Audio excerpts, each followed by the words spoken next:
पिछले वीडियो में हमने पवन दूतिका पाठ के तीसरे पद्यांश के प्रश्नोत्तर पढ़े। अब हम अगला पद्यांश पढ़ते हैं।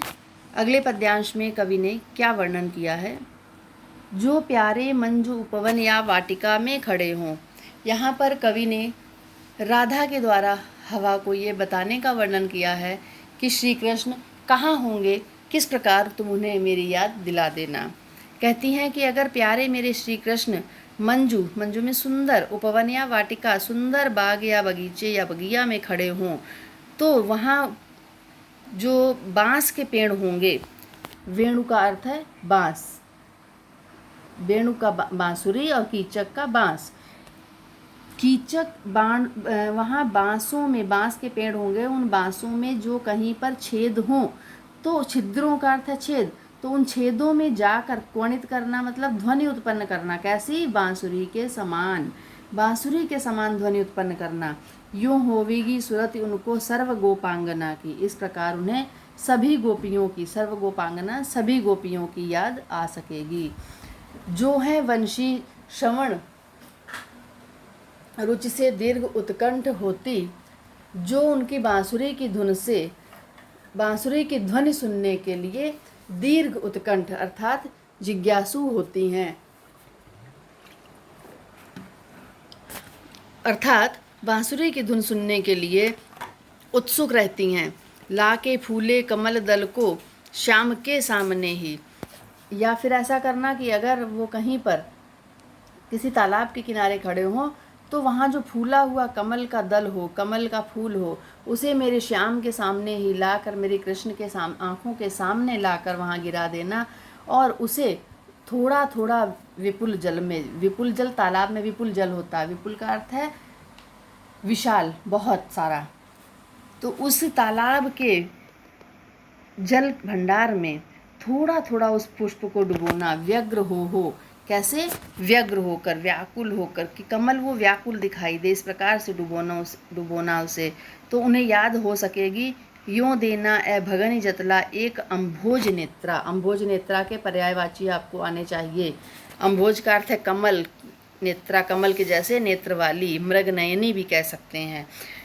तो आप मृगनयनी नहीं, कमल जैसे नेत्र वाली, तो कमल नेत्रा या सिर्फ अम्भोज के अगर पूछे जाएं तो भी आप पर्यायवाची कमल के बताएंगे।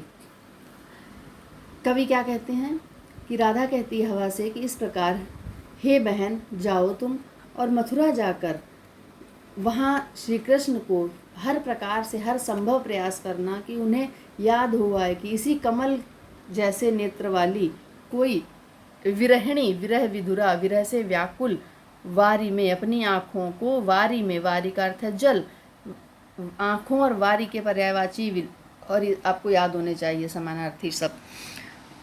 ठीक है, अब इसके पश्चात हम आगे देखते हैं प्रश्न इसके। राधा श्री कृष्ण को अपना संदेश देने के लिए पवन से क्या कहती है। राधा श्री कृष्ण को अपना संदेश देने के लिए पवन से कहती है कि उसकी विरहावस्था को श्री कृष्ण से अवगत कराने के लिए बांस एवं कमल के खिले हुए फूल को माध्यम बनाने के लिए कहती है। श्री कृष्ण को गोपियों का स्मरण कराने के लिए राधा पवन से क्या कहती हैं। श्री कृष्ण को गोपियों का स्मरण कराने के लिए राधा पवन से कहती हैं कि अगर तुम्हें कृष्ण उपवन में दिखाई दें तो तुम बांस में प्रवेश करके बांसुरी की तरह बजाना, जिससे श्री कृष्ण को उनकी बांसुरी की मधुर आवाज़ सुनने के लिए लालायित गोपियों की याद आ जाए। राधा स्वयं विरहावस्था से श्री कृष्ण को अवगत कराने के लिए पवन को क्या उपाय सुझाती हैं।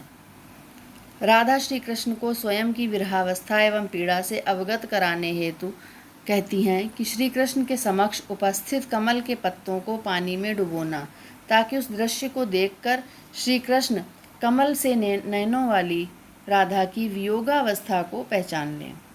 पद्यांश की रस योजना, रस बताना है। कौन सा रस? सीधा सा उत्तर है कि यहाँ पर वियोग रस है।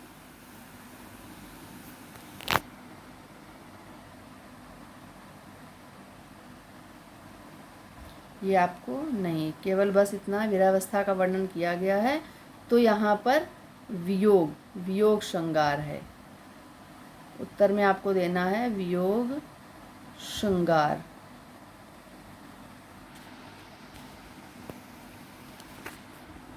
कमल दल का समास विग्रह करते हुए समास का नाम बताइए, भेद बताइए या नाम बताइए। कमल दल का समास विग्रह कमल का दल, ये तत्पुरुष समास है क्योंकि इसमें